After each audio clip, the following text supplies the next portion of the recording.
Dear Rita. Thinking of you so much and wish we could see you again. How I hope that you are in good shape for the winter that will soon be coming. I have not found out yet if the Hawleys in your area could be relatives or not. My grandfather, Samuel Hawley, and his wife, Mary, both came from England and had 7 children. They are Ernest, Asa, Fred, Herbert, our father, Viola, Cornelia and Nellie, all are now deceased. Here is a picture of the Hawley family that was likely taken around 1928. Left to right, Fred, Nellie, Herbert, Viola, Asa, Cornelia, and Ernest. Our mom and dad, Herbert and Eugenia, had 4 children. Here is a picture of our family that was likely taken around 1903. Left to right, Clayton, standing on chair, Lyle, me, Letty, and Leslie. Here is a picture of our family that was likely taken in 1924. The photo was taken by Arthur. You know, he was quite the photographer back in the day. Left to right, me, Letty, our dad, Herbert, Leslie, Clayton, Lyle, and our mom, Eugenia, or Jeannie. On my mother's side, Ford, Eugenia was one of 11 children of Archibald Macduff Ford. Born in Scotland and moved with mother and her 4 sons to the United States when my grandfather was a boy of 7 years. They were educated in Massachusetts, and all moved to Wisconsin as adults. Here is a picture of the Ford family home, and inset at top are Archibald and his eldest son, Albert Ford. Archibald was a superintendent of schools in Dane County and thereby met my grandmother, Harriet Tubbs, a teacher at 16 years of age. Of note, our grandmother taught Ellen Wheeler Wilcox, the gifted poetess, when she boarded at the Wheeler home.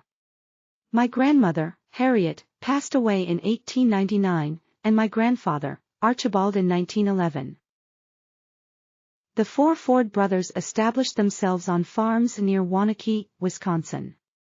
As well as farming, they established a literary society, a singing school and a school. David Ford was a member of the Wisconsin state legislature for many, many years until he retired as an old man. 4 of my mother's children, 1 sister and 2 brothers died early, Byron at 10 and the others as infants.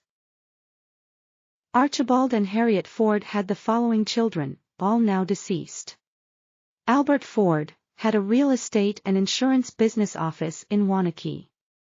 4 daughters. Edgar Ford, a doctor, and who married my father's sister, Cornelia.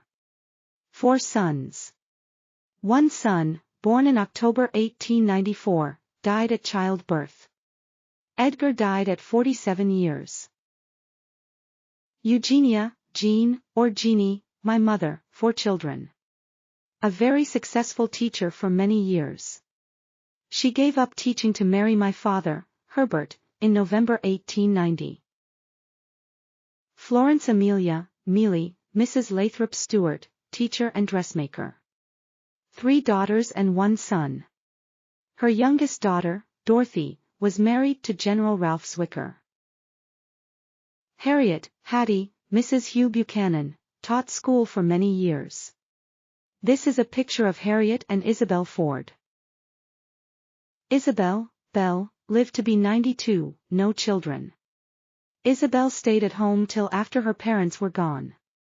She did a lot of sewing for governors' wives when she had a shop in Madison. She eventually moved to Detroit, Michigan around 1918.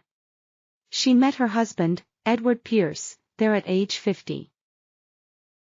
And the youngest child, Archie, or as we knew him back then, Dr. A.M. Ford. He attended medical school in Milwaukee and had a very successful practice in Roberts, Wisconsin. He died in California at age 75. 2 children. Our other enclosed sad news was a terrible shock to us all. We all went to Glen's memorial service in Midland, Michigan and came back to Milwaukee on Saturday night. Glen had regular checkups. He was okay as far as his doctor could tell. Arteries were normal. The hard breathing he experienced for a few minutes caused his wife to call the ambulance. He talked to the drivers as he was put into the ambulance, but died on the way to the hospital. No pain. He had a huge blood clot that could not pass through the heart. Glen was 46 years, 10 months old. Well, that's all for now. Love to all. Aunt Letty and Uncle Arthur.